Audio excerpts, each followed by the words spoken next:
So mga kuratyo, nandito po tayo sa Quality Recycling. Mga ngalakal po tayo. Ito po ang buhay Amerika. Yung mga kalakal po hindi nyo pwedeng basta itapon. Pwede po siyang pagkakitaan. Ayan. So, ayan. Nagbebenta muna po tayo. Ganyan po ang buhay dito sa Amerika. Pag naipon mo na yung mga kalakal mo, dadalhin mo rito sa bentahan. At hindi mo basta-basta itatapon kung saan. Sayang din naman, diba? May pera sa basura. Ayun po, nailagay ko na po yung iba sa timba, kaya hintay-hintay na lang po.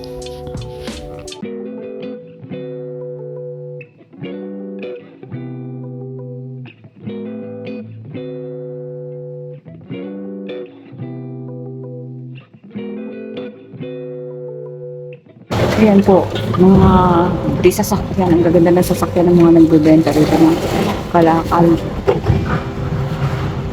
So, may pera sa basura.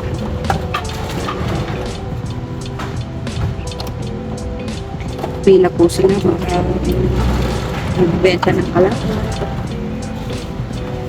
Karamihan po.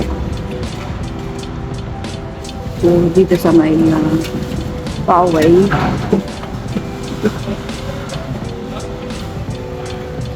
Buhay Amerika. Natin natin kung magkano kikitain natin sa pamamasura. Pamamasura talaga. Hindi ba naka-Mercedes Benz pa para lang benta? Ano? Update ko kayo mamaya. Ang init mga akuratyo.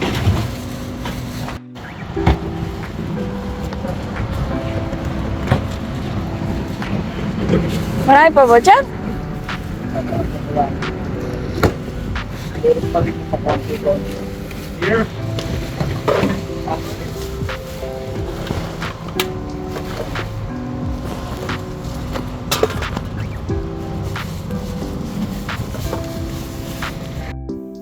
Ayun po, habang tayo ay nakapila, ako naman po ay nagsa-sightseeing dito at kumukuha-kuha para ma-share ko po sa inyo ang aming buhay dito sa Amerika. Marami pong nagbebenta rito, mga gaganda pa ng sasakyan. So, ayan po. Marami-rami din yung naipon natin.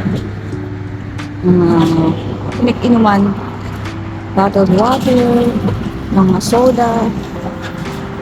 So, marami po ditong quality, marami po ditong recycling center. Isa na to sa may Poway. Makikita nyo ito yung mga sasakyan ng nagbebenta rito. Ang gaganda. Maramihan sila ng mga boteng na ipon. Nandito po ako sa lilim habang naghihintay. Nailagay na namin sa basket ang aming mga recycling bottle, recycled, whatever. So, lumili muna po ako ng konti kasi mainit doon. Dito ako sa may ilalim ng puno sa tabing kalsada.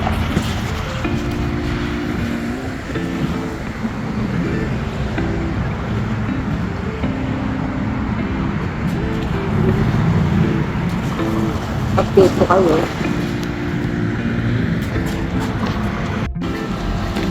So, ayan po, nakapila ng ating mga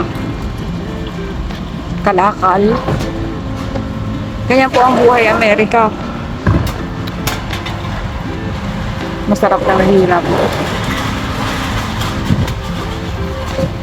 May nagpa-park dito, magaling sasakyan. Nagbebenta rin ng kalakal. So, nailagay na namin sa basket. Kikiduhin na po siya. Ayun po.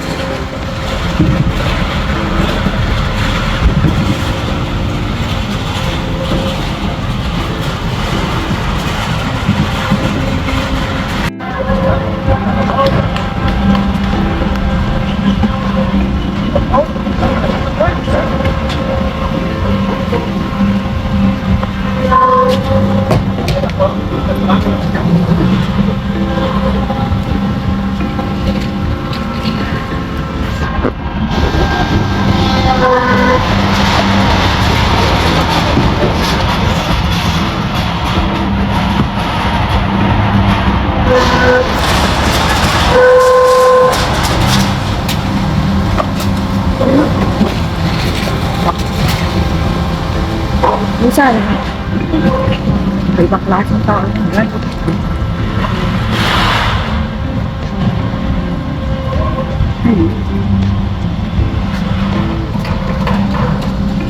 Nangyari po may ginagawa sa bahay ko lang. Kasi baka ma-conscious sila kinukuha nila. So yan na po ang kinita natin ngayon sa pagbebenta. Salamat! Let's go! Ayun na po. Mamimili na tayo. Tapos na tayo ng mamasura. Magbenta ng syulakal.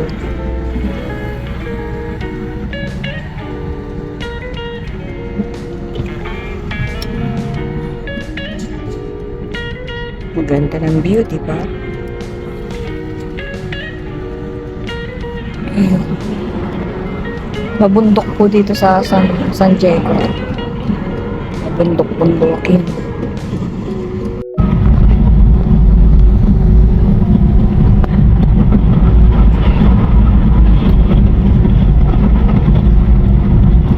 Nandito po tayo sa kahabaan ng Kaiklian. Punta po tayo sa bundok ng Shawala. Punta tayong Costco. Mamalengke. So mga kuratsa, ang kinita namin sa pagbebenta ng aming kalakal ay dan mababa ngayon kasi konti lang yung kalakal namin. $43. O diba? Convert mo sa peso yun, magkano din? Mapupulot mo ba yun? Diba? Mainitan ka lang ng konti. Tsaka wala ka naman choice. Kailangan mong i-dispose yun. Diba? Yan. Kumita ka pa. Pagpalagay na natin ang gasolina natin ay $5. Kumita ka pa rin. Blessed and thankful.